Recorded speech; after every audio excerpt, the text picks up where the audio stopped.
Hello and welcome back to the Customer Success Festival. I hope you found a presentation that answers your burning questions. If not, don't forget to join our Circle community where you can network with hundreds of other customer success professionals. If you prefer networking face-to-face, then you can join our virtual networking session on each day of the festival.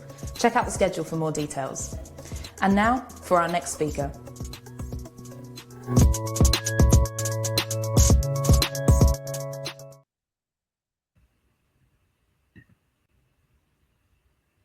Awesome. Hey, everyone. Super excited to be here today. My name is Katie Christian. Before we get started, I'd love to have y'all in the chat put where you're dialing in from, what part of the world, and things of that nature. Give everyone a second to get adjusted here.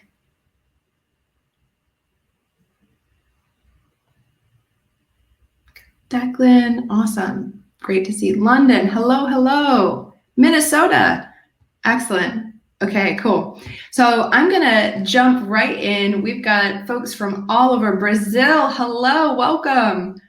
Boston, Switzerland, France. Love the global front here. This is amazing. Okay, cool. So I'm gonna jump straight in. We've got an exciting topic today, customer success and product partnership, ultimately scaling collaboration and most importantly, customer outcomes. And so my name is Katie Christian. I am so excited to be here with you all.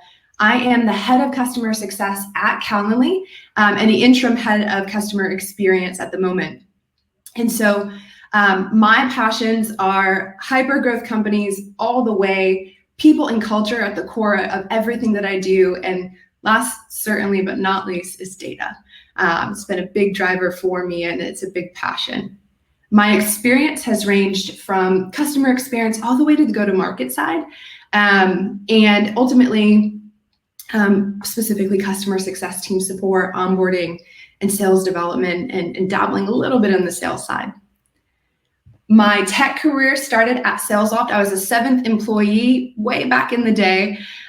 We launched over 5 years, 2 products, bringing them to market, growing from roughly 200K to 36 million.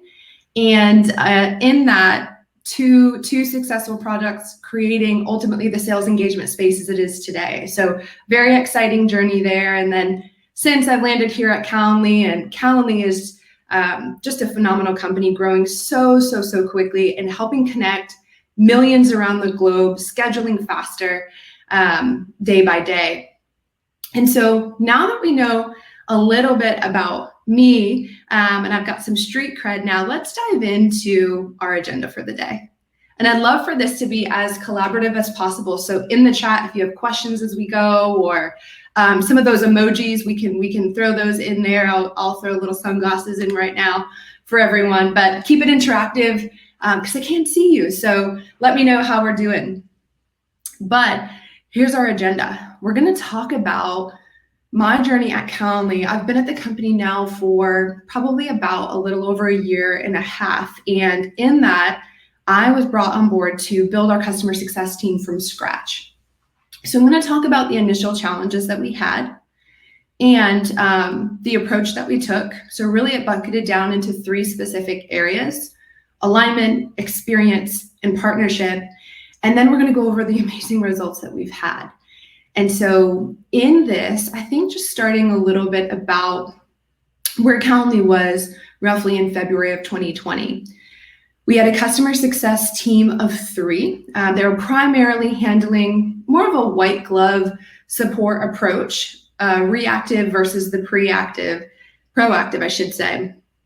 And in that, there were initial challenges in connecting with our product team. And so before I dive specifically into our challenges, I want to pose a question to you all. What are your current challenges between CS and product within your organizations? I'm sure we have a ton of alignment. And before I dive into mine, I'd love to hear yours. So put it in the chat. What are the challenges you're currently facing? We'll get just a few and then I'll dive in. The handoff is rough. Misalignment on customer value. Okay, definitely have been there and done that. Okay, we're going to cover those specifically, and I think a few of y'all will get a lot out of this. Keeping up with client requirements and product roadmap, prioritization of features, not communicating. Hello from New York. Hello, hello. All right, diving straight in here. Misunderstanding the impact on bugs. Absolutely, Jasmine. All right, here were our initials. First and foremost, the 3 CSMs that were on board all logged product feedback differently, which was a challenge. In addition to that, the feedback actually logged key requirements that resonated with our product team at scale. The information was mostly siloed, so the CSMs would put it into a Word doc of some kind and then typically go and share that one-to-one with a direct PM versus the entire product or company, the entire product team or company. When I arrived, there was no way to report on any of this at scale. I had to look into all of those individual Google Docs. I'm a lover of Google Docs, but not specifically for this use case.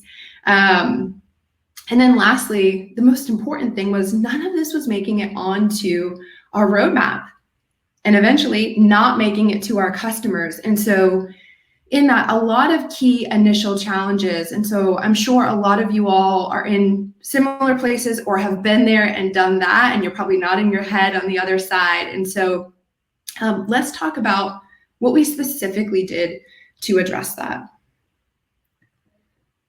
So ultimately, looking to create a scalable feedback process. And so the first thing we did here was I connected with the PMs. I said, hey, what do you need within the feedback that we're going to capture for it to resonate and be of value for you? And so they came up with very practical suggestions that were fairly reasonable. The first thing they asked for was product areas. Hey, when you make these submissions, can they be specific to core areas of our product? Not a problem at all. Simply ask them to help us create that list, gained alignment from both sides, and we implemented that into the feedback process, which I'll show you in just a minute. They also asked us to write user stories and help them identify the specific pains of the customer to the core areas of our product. So as a user, I would like X so that I can do Y. And so we just taught the CSMs how to create these user stories and boil down the value. And in that, once we implemented, we found that the PMs really did a great job of actioning that a lot faster because it was in their language, if you will. Then the last things the PM wanted was it to be easily accessible. They all didn't have access to our Salesforce environment. They didn't want to look in Word docs, which is totally understandable. And so they said, just have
Sorry, everybody. Looks like we're having a couple of technical problems there. So we've lost Katie for a moment, but she looks like she's just trying to log back in.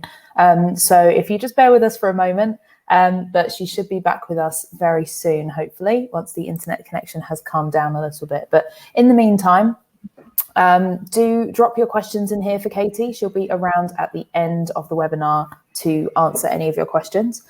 So do tell us about your biggest problems you have between your CS and product teams in the meantime, and Katie will be able to address those in a minute. Bear with us, we'll be back soon.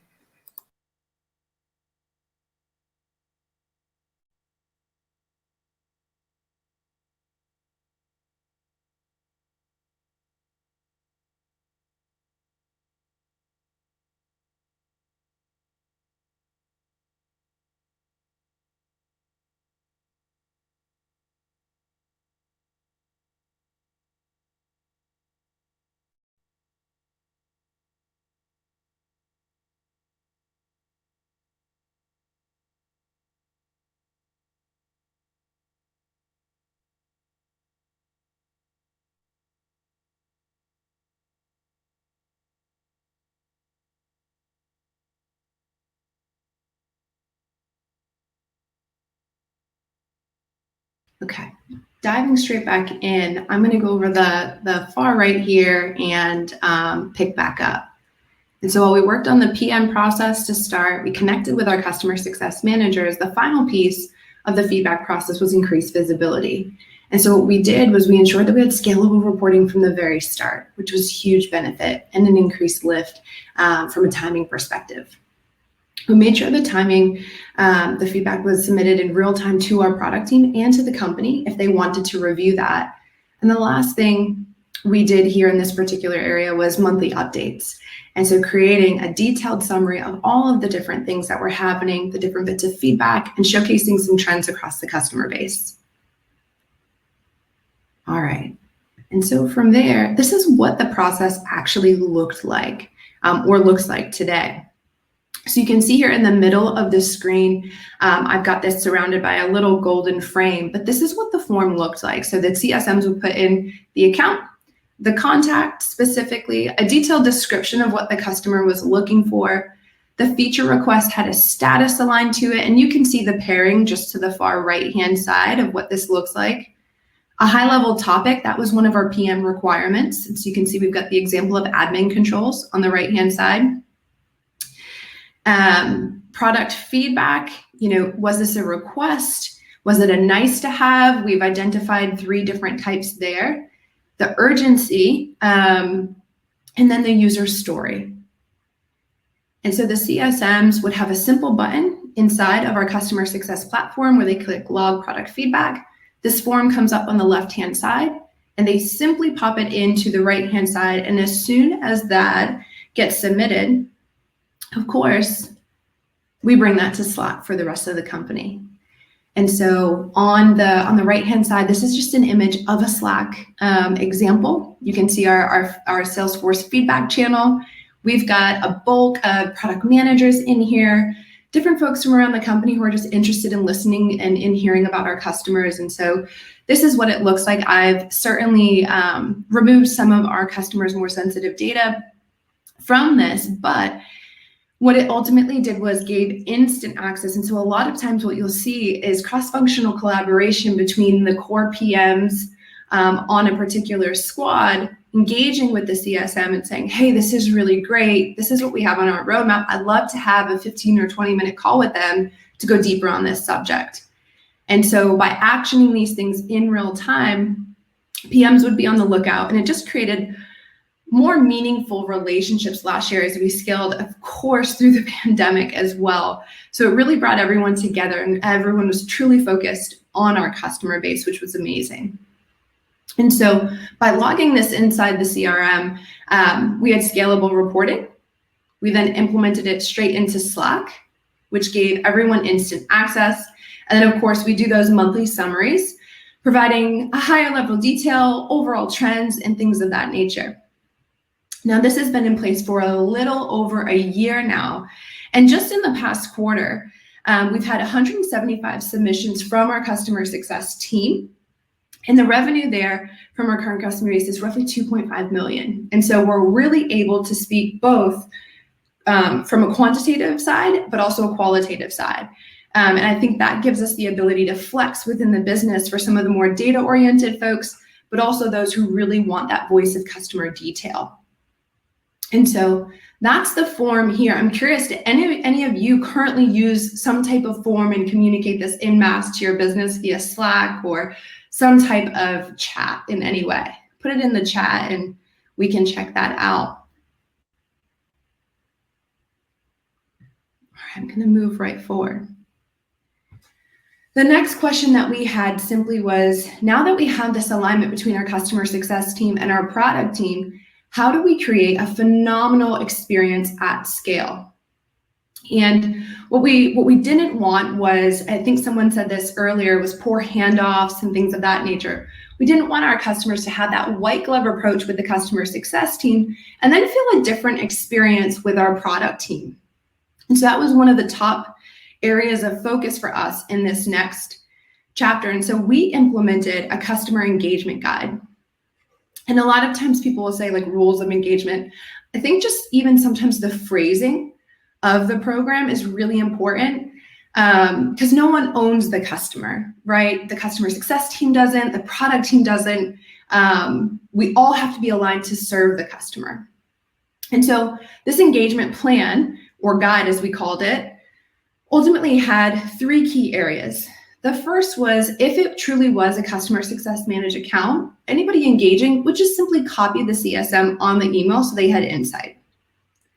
To protect the customer experience, we also put a golden rule in place that if the customer had X number of touches over a 60-day period or a 30-day period, the PM had to pump the brakes and connect with the CSM to make sure it wasn't going to be an overwhelming experience of any kind. We have some customers who love to have calls with our product team and would have as many as they could. But we also have others where their time is pretty sensitive, and we want to be mindful of that. So those were the 2 golden rules. We did prioritize overall engagement by revenue and the company segment. We created initially 2 categories. The first one required the PM and the CSM to have alignment prior to engaging on any type. So these were our highest priority customers, customers who were at risk, or customers who already had key projects in motion.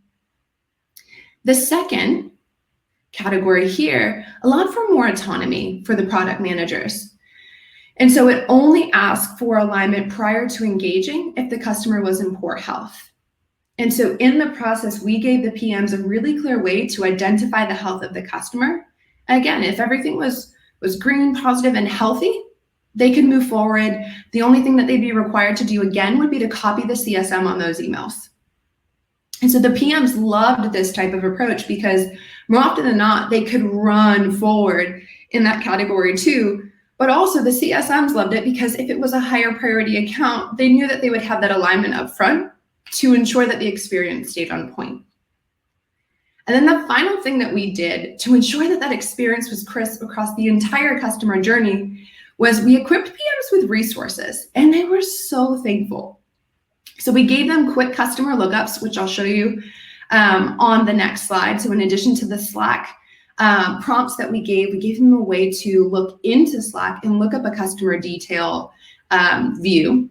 We also gave them email templates. So if you're a PM, you're probably not thinking about the best way to engage with the customer, as where the CSMs are highly focused on that. And so we gave them short and sweet templates to book calls, but also post calls for follow-ups and recaps. And they really appreciate it because it made their job that much easier in engaging with the customer. It almost took off some of the pressure that they had felt in crafting these emails. The last thing we did is while they were on calls, a lot of them wanted to showcase slides and research and things of that nature. And sometimes those slides weren't so beautiful. So we created a specific slide deck for them. And once we understood their flow, we created just a few templates within that slide deck that catered more towards their natural approach and allowed them to shine flawlessly with our customers on the call.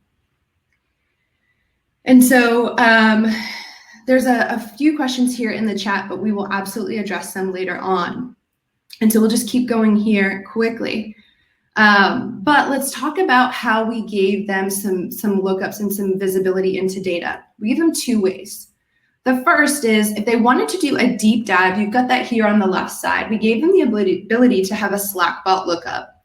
So they could go in, because they didn't have access to our customer success platform or CRM, go into Slack, do /org, put in their org ID, and in this, they would get a return of, think, a 360 view of the customer, where we would give high-level details about their use case, the overall account, who key POCs are, health.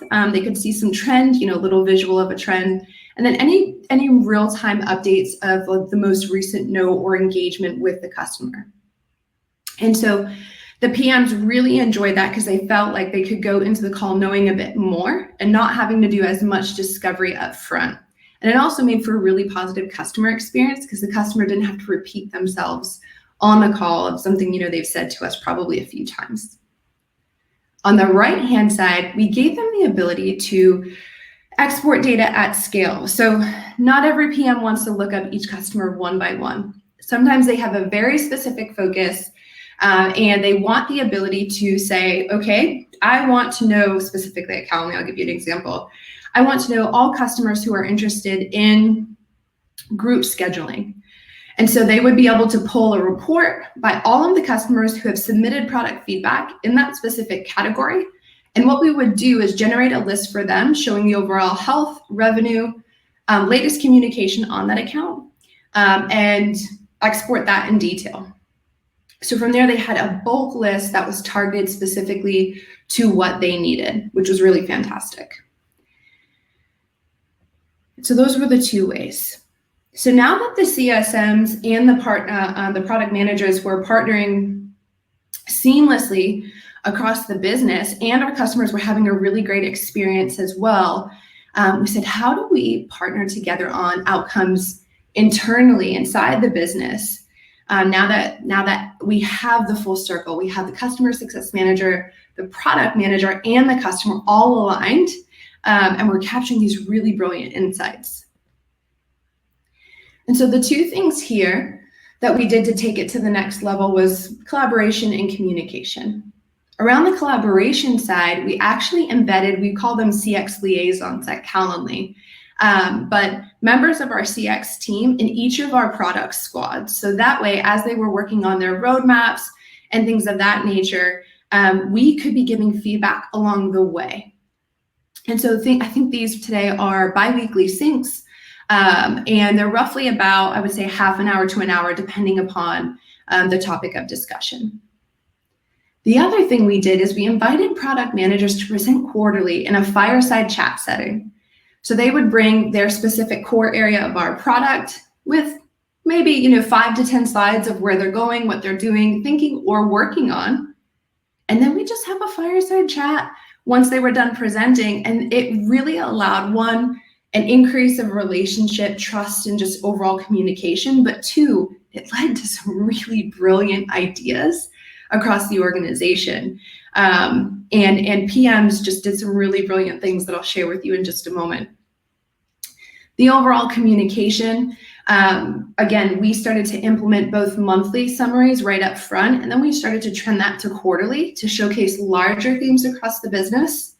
And then in that, we also created a format on the customer success side to escalate product risk. We were doing those one-off submissions and things of that nature, but we started to see risk across the customer base and created a really great format that was simple for everyone from a frontline rep to our executive team to consume. And so that was really key initially and early on. So let's talk results. This is my favorite part. We increased roadmap alignment. So someone said that at the very beginning. Through this collaboration, through the increased product feedback process, the communication that followed on a variety of different cadences, we truly had roadmap alignment. What this did was increased our release frequency and ultimately improved customer satisfaction. And so tactically, we have our approach up top, which we just talked through, but some of the outcomes, we capitalized on in-the-moment customer feedback. So literally as CSMs were getting off calls, they would log the product feedback.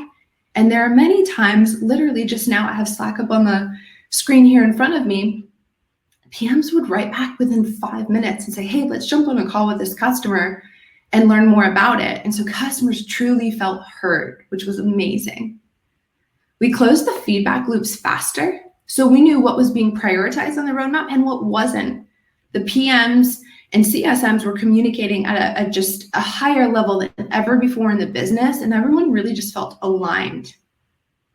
The PMs with that information also provided some amazing quick wins. And so as a CSM would post a simple change or what appeared to be simple in the UI or to a specific feature, sometimes PMs would turn that around in a couple of days, a week, or 2 weeks unexpectedly based on the feedback they had submitted. And so it showcased to CSMs, the more we log this product feedback, the more our PMs are listening, actively innovating around it and creating wins for our customers. And so we had a ton of amazing energy around this. And then what we did is once we had those quick wins released, I always said to the customer success team, make sure we go back and we share this with product.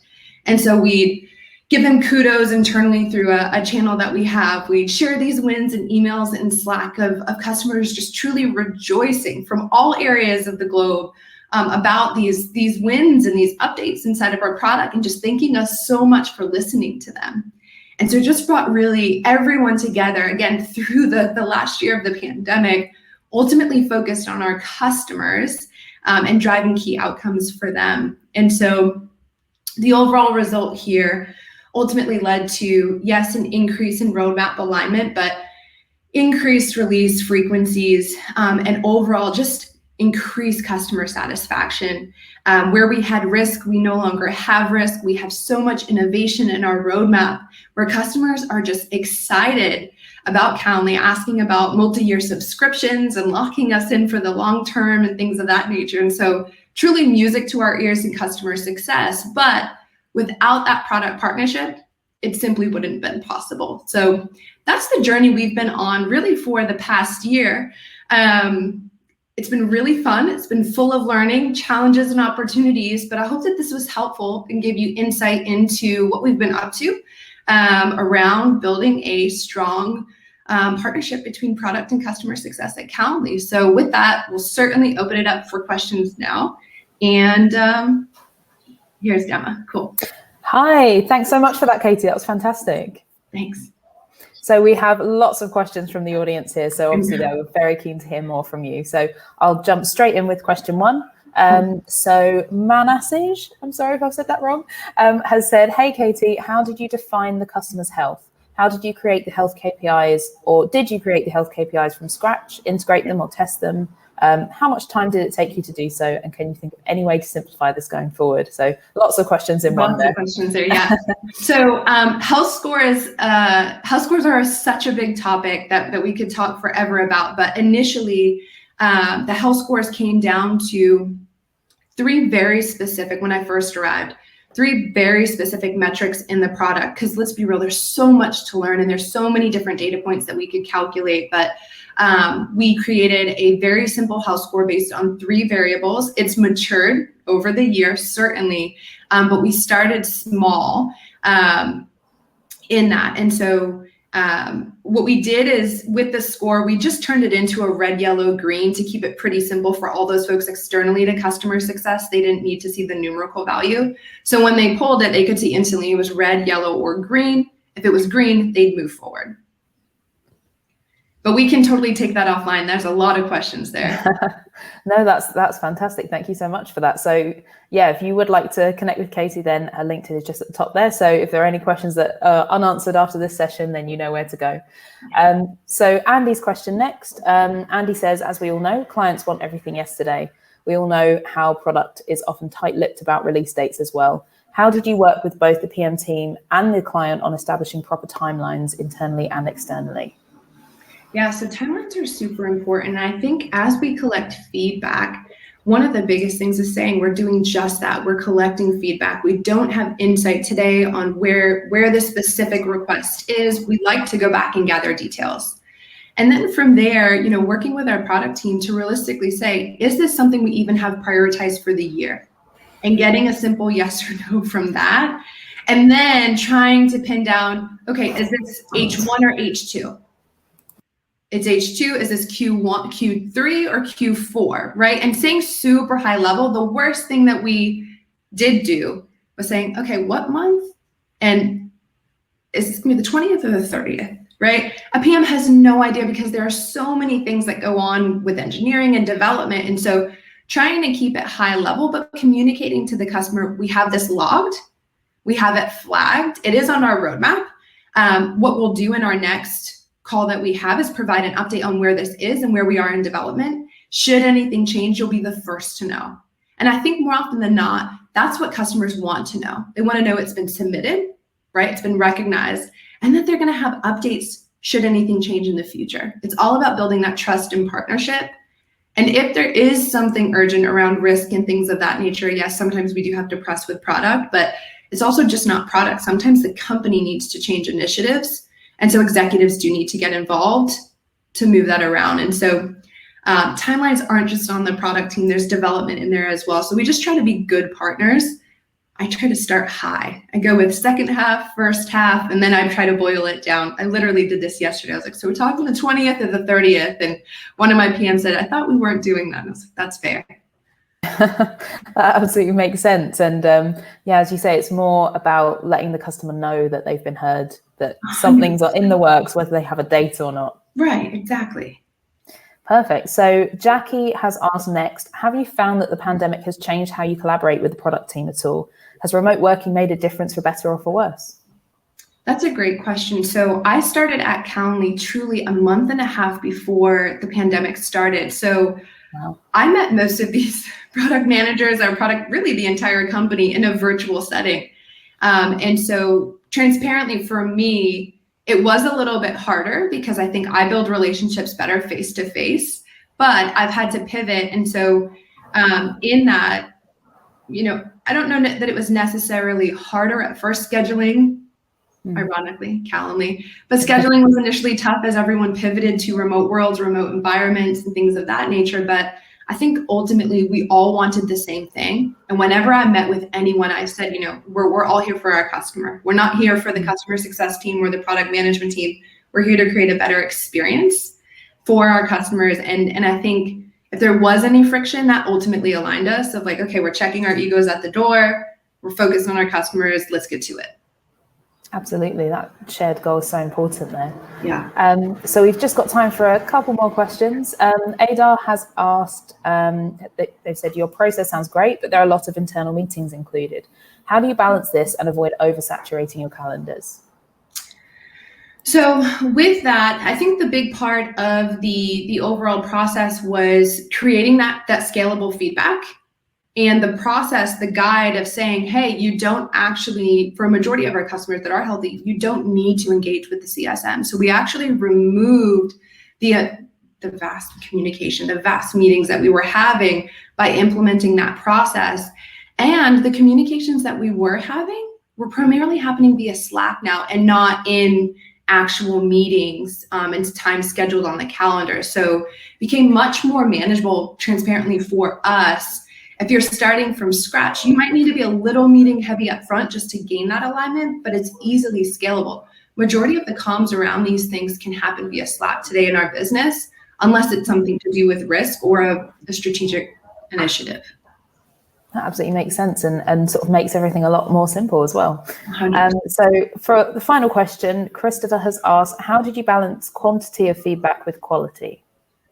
That's a great one. The quantity is always going to be there. And so what we did is we looked at customers and put them into different segments and cohorts and just started to realize what's important to our customers in the enterprise, what's important to our customers in the education space, right?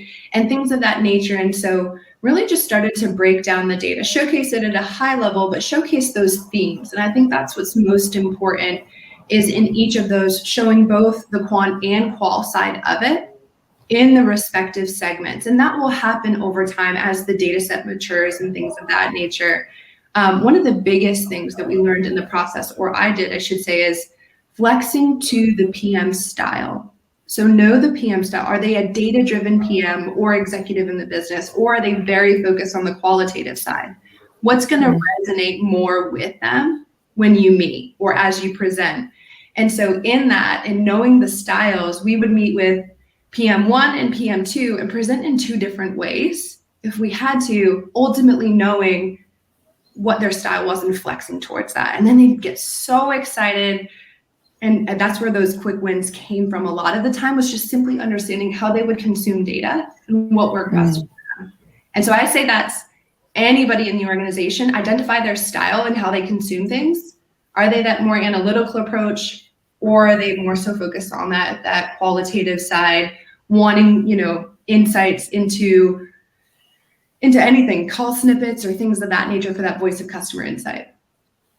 That's some fantastic advice to end on there. I think that sort of sums up everything from today. So thank you so much, Katie. It was a great presentation and so many good answers from the questions there.